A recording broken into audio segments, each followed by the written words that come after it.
Now I recite chapter 5 of the Ashtavakra Gita, compiled by me.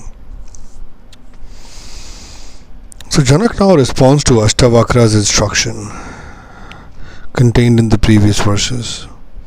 The dialogue now reaches considerable heights of spiritual elegance and subtlety.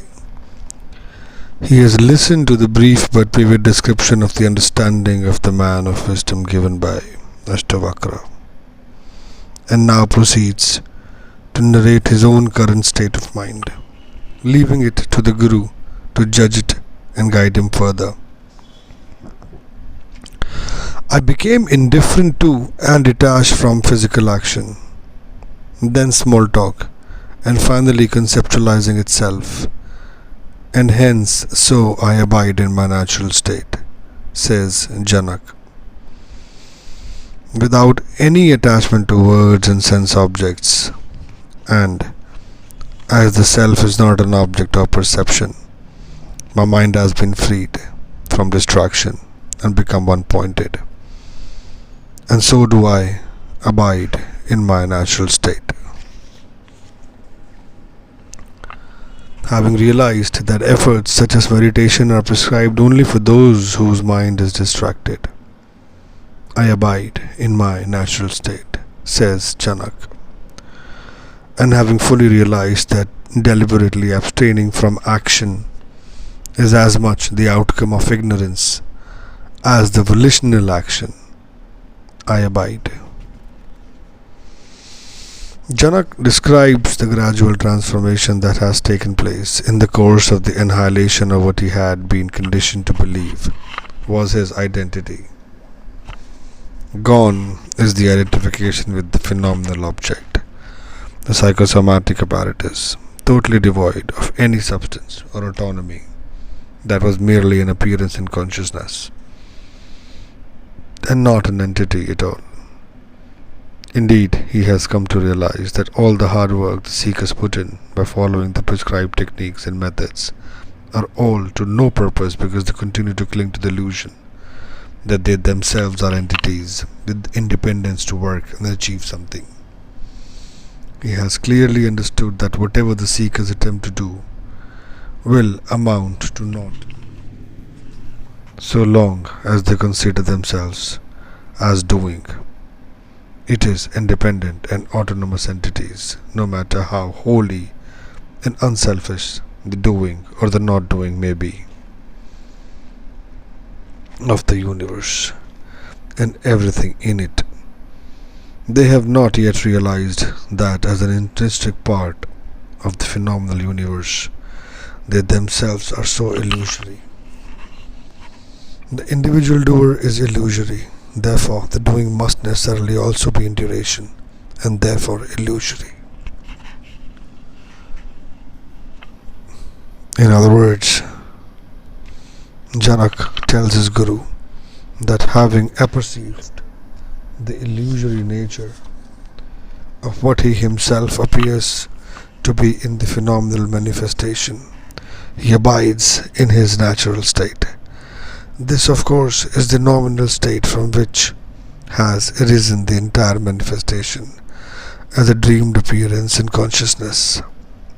He makes it abundantly clear that he has had the direct intuitive apperception of the truth that he is the inconceivable infinity, the body-mind phenomenon with which he had identified himself through ignorance is merely an appearance in consciousness, in insubstantial shadow. To begin with, Janak says, he has realized that the working of the body, the respiratory, the digestive and the nervous and the systems is almost entirely on its own, needing no conscious directions for its functioning. He has also realized that the stream of thoughts flows by itself if there is no involvement. Thus, no personal involvement is at all necessary.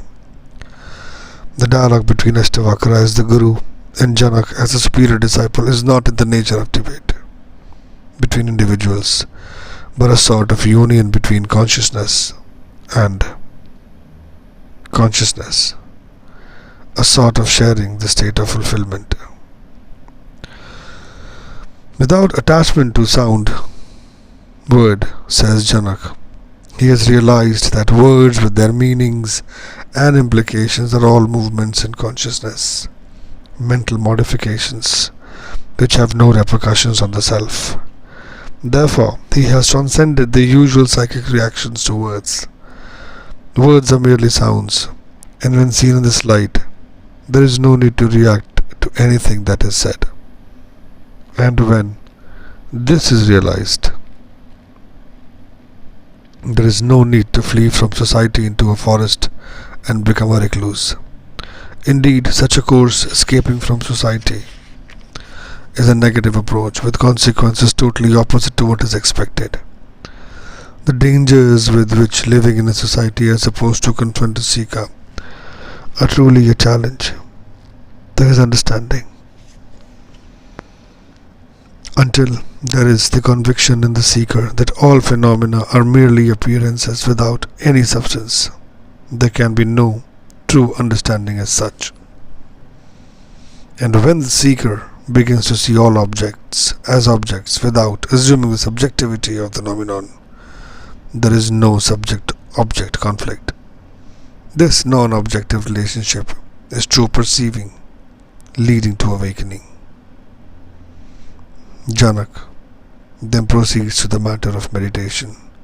He says that he finds no need for any action, including meditation, because that would presuppose the acquisition of something, even though it be the holy object of achieving liberation. He makes the bold statement that he finds all such methods and efforts to be distractions, and that instead he simply abides in his natural state. And when he abides in that natural state, all the interdependent opposites negate each other and disappear completely. There is nothing to be accepted or rejected. Even thinking about the unthinkable is an exercise in futility. All that is necessary, says Janak, is to abide in one's real nature,